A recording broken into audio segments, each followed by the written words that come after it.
এখন আসেন যে mental set up you need before finding a winning product. তো প্রোডাক্ট রিসার্চের পূর্বে আমাদের একটা মেন্টাল সেট আপের প্রয়োজন আছে। কারণ মেন্টাল সেট আপটা থাকলে কী হবে, আমাদের কনফিডেন্সটা গ্রো করে, আমাদের প্রোডাক্ট রিসার্চের ক্ষেত্রে অনেকটা হেল্প করে এটা। তো যেহেতু আমরা প্রোডাক্ট রিসার্চ করবো একটা লম্বা সময় দিয়ে, তো আমি যেটা বলতেছিলাম যে প্রোডাক্ট রিসার্চের পূর্বে আমাদের মেন্টাল সেট আপের প্রয়োজন। তো এই মেন্টাল সেট আপটা আমাদের প্রোডাক্ট রিসার্চের ক্ষেত্রে অনেকটা কনফিডেন্স গ্রো করে। যেহেতু আমরা এখানে একটা লম্বা সময় স্পেন্ড করব প্রোডাক্ট রিসার্চের জন্য, বললাম না যে আপনার কারো এক সপ্তাহ লাগবে, কারো 2 সপ্তাহ, কারো 1 মান্থও লাগতে পারে একটা উইনিং প্রোডাক্ট খুঁজে বের করতে, যদি আপনার কনসেপ্টটা ভালো থাকে। তো যেহেতু একটা লম্বা সময় পার করব, অনেকেই হয়তো বা প্রোডাক্ট রিসার্চ করতে গিয়ে আসবে বলে, না আমাকে দিয়ে প্রোডাক্ট রিসার্চ হচ্ছে না, না আমি মনে হয় আদৌ মনে হয় প্রোডাক্ট রিসার্চ পারবে না। হ্যাঁ, অনেক কিছু এরকম আমাদের মাথায় কাজ করে, যা আমারও করতো এক সময়। তো এই কনফিডেন্সটা গ্রো করা দরকার আমাদের, যাতে আমরা প্রোডাক্ট রিসার্চ করতে না এসে এইখান থেকে না পালাই আর কি। অনেক সময় দেখা যায় যখন আপনি পারবো না, মাথায় কাজ করতেছে না, না আমি মনে হয় প্রোডাক্ট রিসার্চ আমাকে দেওয়া হবে না, এই কনসেপ্টটা যেন কোনোভাবে মাথায় না আসে। এটা কিন্তু আসবে, আসবে, কিন্তু এটাকে জেরে ফেলে দিতে হবে মাথা থেকে। কারণ বললাম না যে প্রোডাক্ট রিসার্চ যদি এত সহজই হইতো, তাহলে তো এত সময় লাগার কথা না। আর সবাই তো অ্যামাজন বিজনেসে ভালো করতে পারতো। সবাই ভালো করে না কেন? ভালো করে না একটা কারণে, প্রোডাক্টে যদি সে ধাক্কা খায় বা প্রোডাক্টে যদি খারাপ করে, বাকি স্টেপগুলোতে যত ভালো কিছু করে না কেন, ওইখান থেকে আসলে বেশি আউটপুট আনা সম্ভব হয় না। আর প্রোডাক্টটা যদি ভালো হয়, বাকি জায়গাগুলোতে যদি কোনো রকম একটু ল্যাকিংস থাকে, ওইটাকে চালাই নেওয়া যায়। আর ওভারঅল যখনই ভালো করা যায়, তখনই বিজনেসটা ভালো করা যায়। তো আমরা এখানে দেখতে পাচ্ছি যে there is no perfect product. If you have to find a product which has opportunity and which you can turn into a winning product. তো আমরা যেটা বলতে চাচ্ছি যে পারফেক্ট প্রোডাক্ট বলতে আসলে কিছু নাই। হয়তো আপনাকে একটা প্রোডাক্ট বের করতে হবে যে প্রোডাক্টটার অপরচুনিটি আছে, এবং কি এটাকে ভালো বা উইনিং প্রোডাক্ট হিসেবে কাউন্ট করা যেতে পারে, আমরা বানাই নিতে পারি। তো আপনি হয়তো মনে করতে পারেন যে না, আমাদের পারফেক্ট একটা প্রোডাক্ট খুঁজে বের করতে হবে। এই চিন্তা নিয়ে যখন আপনি প্রোডাক্ট রিসার্চ করবেন, তখন দেখবেন যে আপনার প্রোডাক্ট রিসার্চ করতে 1 মাস, 2 মাস, 3 মাস পার করে ফেলছেন। এই প্রোডাক্ট আপনার পারফেক্ট প্রোডাক্ট আর খুঁজে পাচ্ছেন না। তো এটা কখনো সম্ভব না। আপনাকে কাছাকাছি থাকতে হবে, থাকলেও আপনাকে সেটা পারফেক্ট বলেন আর উইনিং প্রোডাক্ট বলেন, সেটাকে একটু বানাই নিতে হবে। কারণ আপনি যদি এই চিন্তাই করেন, কিছু না কিছু আপনাকে ল্যাকিংস থাকবে, দেখবেন যে আপনার যে ক্রাইটেরিয়াগুলো চাচ্ছেন ফিল আপ করতে, একটা জায়গায় হয়তো আপনার মিলতেছে না। তখন আপনার মনের ভিতরে কাজ করতে পারে, তো এটা তো আমার জন্য পারফেক্ট না। তো এইভাবে শুধু আপনার টাইম যাবে। যখন দেখবেন যে না, মেজরিটি অফ ডেটা আমাদের সাথে মিলে যাচ্ছে, তখন বলতে পারেন যে হ্যাঁ, তার মানে এই প্রোডাক্টটা মোটামুটি একটা অপরচুনিটি আছে, আমরা হয়তো এই প্রোডাক্টটা দিয়ে ভালো কিছু করতে পারবো, বা আমাদের এটা প্রোডাক্টটাকে ভালোভাবে আমরা মার্কেটিং করে হোক বা আমাদের স্ট্র্যাটেজি যেগুলো আছে এটুকু ইমপ্লিমেন্ট করে একটা উইনিং প্রোডাক্টকে বানিয়ে নিতে পারবো। তো এই সেন্সে আমাদের প্রোডাক্টগুলো ইয়ে করতে হবে, রিসার্চ করতে হবে। তারপর হচ্ছে you need a product to sell that has a high demand and low competition.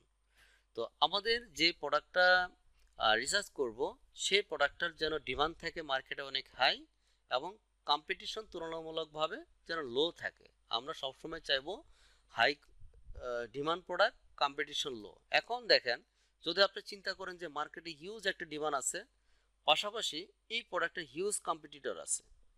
এখন আমি যদি চিন্তা করি যে ওরা তো হিউজ সেল করতেছে, তো আমি চিন্তা করতেছি না আমিও তাহলে ভালো করব। এখন আমি আপনি ভালো কেন করব? তারা তো মার্কেটে আছে মেনি ইয়ার্স যাবত, তারা এখানে স্ট্রাগল করতেছে, বিজনেস করতেছে, অনেক রিভিউস আছে, তারা মার্কেটে অলরেডি স্টেবল। তো আমি আপনি কিভাবে ভালো করব? আমি তো মাত্র নতুন আসছি, নতুন এসে আপনার কাছে এত ভালো করার না জানি কি আছে আপনার কাছে। তো আপনার কাছে ভালো করার অপরচুনিটি আছে যেখানে আপনার কম্পিটিশন কম আছে এবং কি চাহিদা ভালো আছে, সেখানে আপনাকে ভালো করা সম্ভব। এখন আপনি যদি চিন্তা করেন যে মার্কেটে তো এখানে খুব ভালো চলে প্রোডাক্ট, আমিও লঞ্চ করে দিলাম, এত কিছু কি দেখার দরকার আছে? এই ক্ষেত্রে এই জায়গাগুলোতে আমাদের ভুল হয়। এই জায়গাটাতে অনেকে এইভাবে প্রোডাক্ট লঞ্চ করে, তো এই জায়গাটাতে এসে ধরা খায় মানুষ। কারণ আপনার বাজেট আছে, ধরুন আপনার $4,000 থেকে $5,000 আপনি একটা বাজেট দিচ্ছেন, একটা প্রোডাক্ট লঞ্চ করছেন, প্রাইভেট লেভেলিং করে আপনি করছেন, সব কিছু করে প্রফেশনাল হইতে আপনার বিজনেস করতেছেন। এখন চিন্তা করে দেখলেন সব কিছুই আপনার আছে, তারপরেও কেন যেন আপনি তার সাথে পারতেছেন না, বা মার্কেটে যারা আছে তাদের সাথে আপনি পেরে উঠতেছেন না।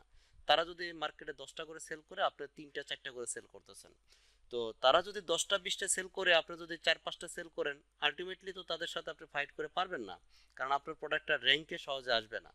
তো আপনার যদি মার্কেটে টিকতে হয় এই সকল প্রোডাক্টের ক্ষেত্রে আপনাকে হিউজ একটা বাজেট নিয়ে তারপরে আসতে হবে, কারণ মার্কেটিংয়ের ক্ষেত্রে আপনাকে অনেক টাকা স্পেন্ড করে তারপরে আপনাকে মার্কেটে আসতে হবে এবং কি তাদের সাথে ফাইট করতে হবে। হিউজ একটা বাজেট রাখবে, যা আমাদের সবার এটা ইনিশিয়াল স্টেজে থাকে না। তো আমাদের যেহেতু এই বাজেট থাকে না, লস করার মতো মেন্টালিটি নাই, তার মানে আপনাকে কমপক্ষে 2 থেকে 3টা শিপমেন্ট লস করতে হবে। লস করে তারপরে ওই প্রোডাক্ট নিয়ে আপনাকে মার্কেটে টিকতে হবে, সার্ভাইভ করতে হবে, তাছাড়া আপনি পারবেন না। আর আমাদের তো এত অর্ডার মানি নাই যে আমরা 2 3টা শিপমেন্ট আমরা লস করব। তো প্রত্যেকটা শিপমেন্টে যদি আপনার $3 4 হাজার হয়, আপনি কি $10,000 লস করে করার জন্য বিজনেস করতে আসছেন? অবশ্যই না। তো অবশ্যই আপনাকে এই জিনিসটা মাথায় রেখেই কাজ করতে হবে। আমি আমার আগের কিছু আইডিয়া থেকে দেখছি যে অনেক স্টুডেন্ট আমার সাথে শেয়ার করছেন যে ভাই এই প্রোডাক্টগুলো তো অনেক ভালো চলে। হ্যাঁ, ঠিক আছে, ভালো চলে। ইভেন তারা অনেক সময় আমার সাথে যা কথা বলে বা অ্যাডমিশন হওয়ার আগে অনেক সময় কথা বলে যে ভাই এরকম আমি একটা প্রোডাক্ট সিলেক্ট করে রাখছি, যে এটা আমি সেল করতে যাচ্ছি। দেখুন, এই চিন্তাগুলো করা আমাদের একদমই ঠিক না, এগুলো চিন্তা করা পুরা বোকামি। আপনি মার্কেটের কিছুই জানেন না, মার্কেট রিসার্চ করে না করেই শুধু বলতেছেন যে আমি এই প্রোডাক্ট আইডিয়া নিচ্ছি, আমি এই প্রোডাক্টটা সেল করব। সেই প্রোডাক্টের কম্পিটিটর কেমন, সেই প্রোডাক্টের সেলস কেমন, মার্কেটের ডিমান্ড কেমন, কিছুই আপনি জানেন না, জাস্ট আপনি আইডিয়া নিয়ে রাখছেন। হ্যাঁ, আইডিয়া নিতে পারেন। সেই প্রোডাক্টটা যদি মার্কেটে ভালো হয়ে থাকে, ট্রেন্ডিং প্রোডাক্ট প্লাস হচ্ছে ভালো ডিমান্ড আছে, কম্পিটিটর কম আছে, সেক্ষেত্রে লাকিলি আপনার সেই প্রোডাক্ট আপনি লঞ্চ করতে পারেন। এটা তো এক্সেপশন না, সেটা তো আপনার সবসময় হবে না। তারপর হচ্ছে don't fall in love with any product. আপনি যখন প্রোডাক্ট রিসার্চ করতে বসবেন বা প্রোডাক্ট রিসার্চ করতে ঢুকবেন, তখন দেখবেন যে অনেক ভালো ভালো প্রোডাক্ট, দেখতে ভালো, প্যাকেজিং ভালো, কেন যেন প্রোডাক্টগুলো ভালো লাগবে। এটা আমার ক্ষেত্রে হয়, এটা আমার ক্ষেত্রে হয়েছে। এখন তেমন হয় না, কারণ যেটা নতুন অবস্থায় এটা বেশি হয়। তো হয়তো প্রোডাক্টটা শেপ বলেন, কালার বলেন বা প্যাকেজিং বলেন, তা দেখতেছেন যে ডেটা বেশি একটা ভালো না, কিন্তু তারপরে প্রোডাক্টটা আপনার ভালো লাগছে যে এই প্রোডাক্টটা মনে হয় লঞ্চ করা যাবে। তো এটা কখনো করা যাবে, ডোন্ট ফল ইন লাভ, কোনো প্রোডাক্টে ভালোবাসা যাবে না। এই ভালোবাসাটা মানে আপনার এই প্রোডাক্টের প্রতি কখনো দুর্বল হওয়া যাবে না। তো এরকম যদি দুর্বল হয়ে যান, তাহলে মনে করেন যে আপনার লস প্রজেক্টের দিকে যাচ্ছেন, কারণ আপনি দেখতেছেন চোখের সামনে ডেটা আমার ঠিক নাই, তারপর আমি চিন্তা করতেছি যে আমি এই প্রোডাক্টটা লঞ্চ করব। আপনি জেনে শুনে আপনি লস করতে চাচ্ছেন। তো এটা তো আবেগ দিয়ে তো এই প্রোডাক্ট লঞ্চ করলে হবে না, আপনাকে আগে ডেটা দেখতে হবে। যদি ডেটা যদি ঠিক থাকে, ইটস ওকে, আপনি এই প্রোডাক্টটাকে পিক করতে পারেন। আদারওয়াইজ আপনাকে এই ডিসিশন ক্যান্সেল করতে হবে। তারপর হচ্ছে don't research product that you like or prefer, rather love the data and strategy. ওই যে কথাটা কিছুক্ষণ আগে বললাম, যে don't research product that you like or prefer. এখন কখনো আপনি আপনার পছন্দের প্রোডাক্ট আপনি করতে পারবেন না, আপনাকে দেখতে হবে যে সেই প্রোডাক্টের ডেটা কেমন বা স্ট্র্যাটেজি কেমন, সেটা দেখতে হবে। এখন আপনি পছন্দ মতো বলতেছেন আমি এই প্রোডাক্ট লঞ্চ করতে যাচ্ছি। হ্যাঁ, হয়তো আপনি মোবাইল ফোন অ্যাক্সেসরিজ নিয়ে কাজ করতে চাচ্ছেন, যে ভাই আমি হেডফোন নিয়ে কাজ করব, অথবা মোবাইল স্ক্রিন প্রোটেক্টর নিয়ে কাজ করবো, মোবাইল কভার নিয়ে কাজ করব। ঠিক আছে, আপনি অবশ্যই করতে পারেন। আপনি ডেটা দেখেন, রিসার্চ করেন মার্কেট, মার্কেটের কি অবস্থা, মার্কেটের সিনারি কি, এক্সিস্টিং সেলার যারা আছে তারা কেমন, তারা আপনার তো কম্পিটিটর, আলটিমেটলি আপনিও তাদের কম্পিটিটর হতে যাচ্ছেন। তাদের সাথে কি আপনি আদৌ কি 2 4 6 মাস ফাইট করে কি আপনি তাদের কাছাকাছি যেতে পারবেন কিনা?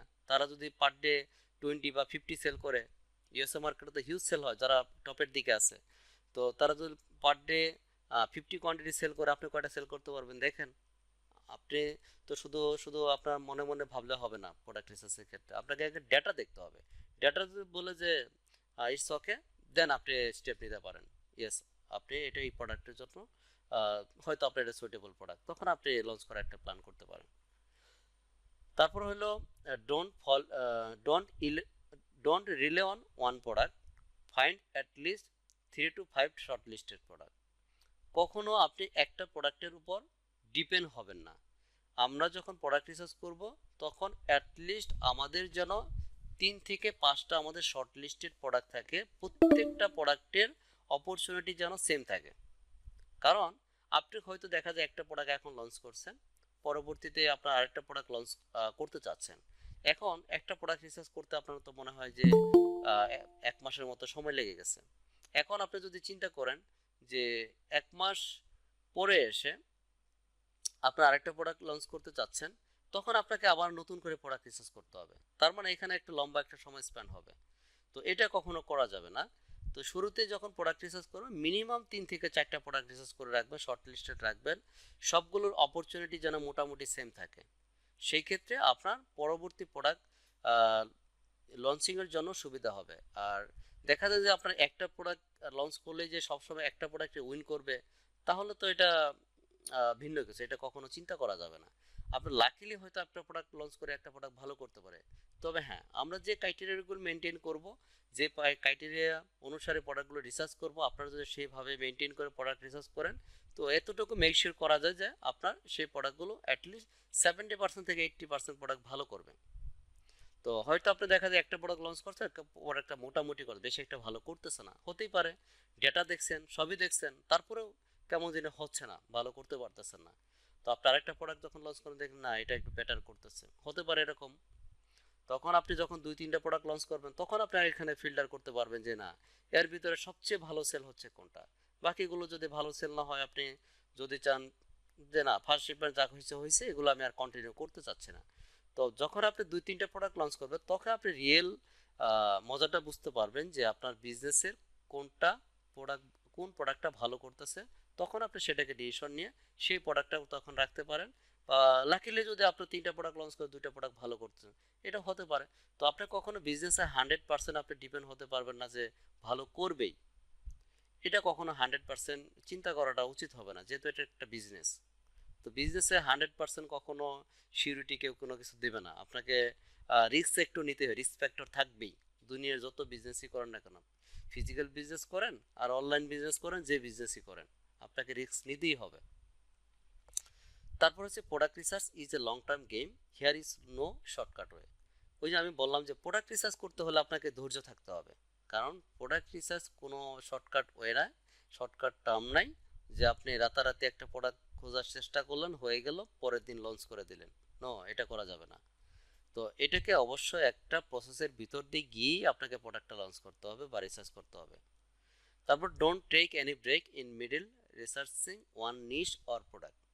আপনি যখন প্রোডাক্টে রিসার্চ করার ট্রাই করবেন তখন যে কোনো একটা নিশ যখন ধরবেন, বা তখন সেটাকে ট্রাই করবেন সেই নিশের ভিতরে যে প্রোডাক্টগুলো আছে সেই প্রোডাক্টগুলো আপনার আধা ঘন্টা বা 1 ঘন্টা লাগলেও একটা সময় নিয়ে বসবেন, সময়টাকে ডেডিকেটলি প্রপারলি দেওয়ার চেষ্টা করবেন, টোটাল কনসেন্ট্রেশনটা ওর ভিতরে রাখার চেষ্টা করবেন, তাহলে আপনার রিসার্চটা অনেক ভালো হবে।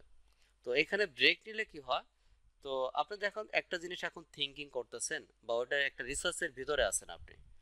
তো এখন আপনি মনে করুন যে হয়তো আপনার ইমার্জেন্সি একটা কাজে 10 মিনিট পরে ওঠা লাগতেছে, তো আপনি যে থিঙ্কিংটা করতেছিলেন আপনি এখন মাঝখানে যদি উঠে যান, তো দেখা যায় পরবর্তীতে ওই থিঙ্কিংটা ওইভাবে নাও থাকতে পারে, স্বাভাবিক কনসেন্ট্রেশনটা ব্রেক হবে।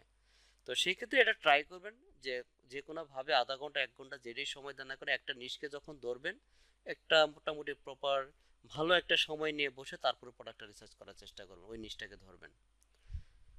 তারপর হচ্ছে follow the step and this will help you make your product research easy. তো আশা করি আমরা যদি এই সকল স্টেপগুলো মাথায় রেখে আমরা প্রোডাক্ট রিসার্চ করতে বসি বা প্রোডাক্ট রিসার্চ শুরু করি, দিন শেষে আশা করি আমাদের ভালো একটা প্রোডাক্ট রিসার্চ করা সম্ভব, এবং আমাদের কনফিডেন্সলি বলা যায় যে আমরা দিন শেষে আমাদের ভালো একটা প্রোডাক্ট পাবো। তো আমাদের এখানে ধৈর্য হারা হলে হবে না। ঠিক আছে।